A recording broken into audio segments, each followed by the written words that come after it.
আবার যারা বলে সমান অধিকার, যে নারী পুরুষকে সমান অধিকার দিতে হবে, তাহলে ফাইন, সুন্দর কথা, আমরাও মানবো। কাবিন পুরুষ যা দিবে নারীও তা দিবে, সমান অধিকার না?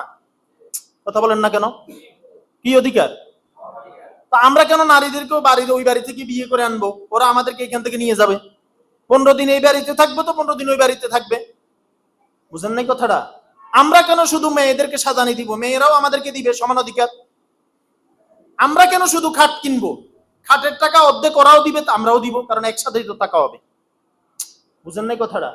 বাজার খরচ অর্ধেক মাস সে, অর্ধেক মাস আমরা। যদি সমান অধিকার দিতে চায়, এই কথা বলি আওড়ায়, তাহলে শেষতক নারীরাই ঠকে যাবে, পুরুষেরা জিতে যাবে। কথা বুঝেন নাই? কে জিতে যাবে? পুরুষরা কি যাবে আর নারীরা ঠকে যাবে। ইসলাম যেটা করে, আল ইসলামু মাদিন ইলা ইয়াউমিল কিয়ামা, কিয়ামত পর্যন্ত ইসলাম চলবে, চলতেছে, চলবে। তো ইসলাম যেটা করে সেটা বান্দার উপকারের জন্য করে। আল্লাহ কাকে বলে? যিনি সবচেয়ে বেশি ক্ষতি করার ক্ষমতা রাখেন তাকে আল্লাহ বলে। যিনি সবচেয়ে বেশি উপকার করার ক্ষমতা রাখেন তাকে আল্লাহ বলে। যিনি অতীত বর্তমান ভবিষ্যৎ একসাথে জানেন তাকে আল্লাহ বলে। কথা বুঝেন নাই? আল্লাহর বিধান যেটা সেটাতেই শান্তি। বলেন, আল্লাহর বিধান যেটা। আমাদের দেশে একবার মনে আসেনি 1 ঘন্টা করে টাইম আগে দিছিল? বলেন না? তো লাভ কি হয়েছে? যেই লাউ সেই কদু না? 1 ঘন্টা আগাইছে, 24 ঘন্টাকে কি 25 ঘন্টা করা গেছে? বলেন, করা গেছে?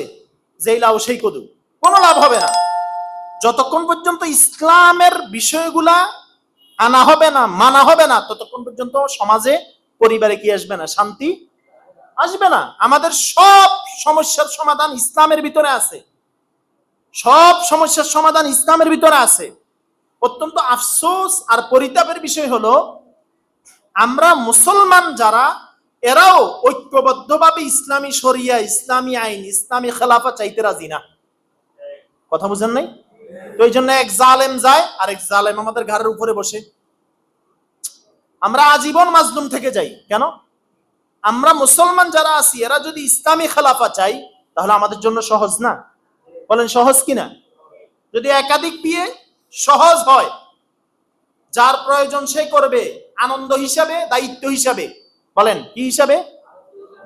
এবং নৈতিক জায়গা থেকে করবে, গোপনে করবে না। গোপনে করে রাখলো, বাস মন চায় তো তালাক দিয়ে দিল। আমরা এটার পক্ষে না, বলি না এটা। আপনি দায়িত্ব নিয়ে করতে হবে, দায়িত্ব মনে করে করতে হবে। সময় কাটানোর জন্য করবেন বিষয়টা এমন না, সময় তো এমনি কাটানো যাবে, বিয়ের পর এমনি কাটানো, দায়িত্ব হিসাবে করতে হবে।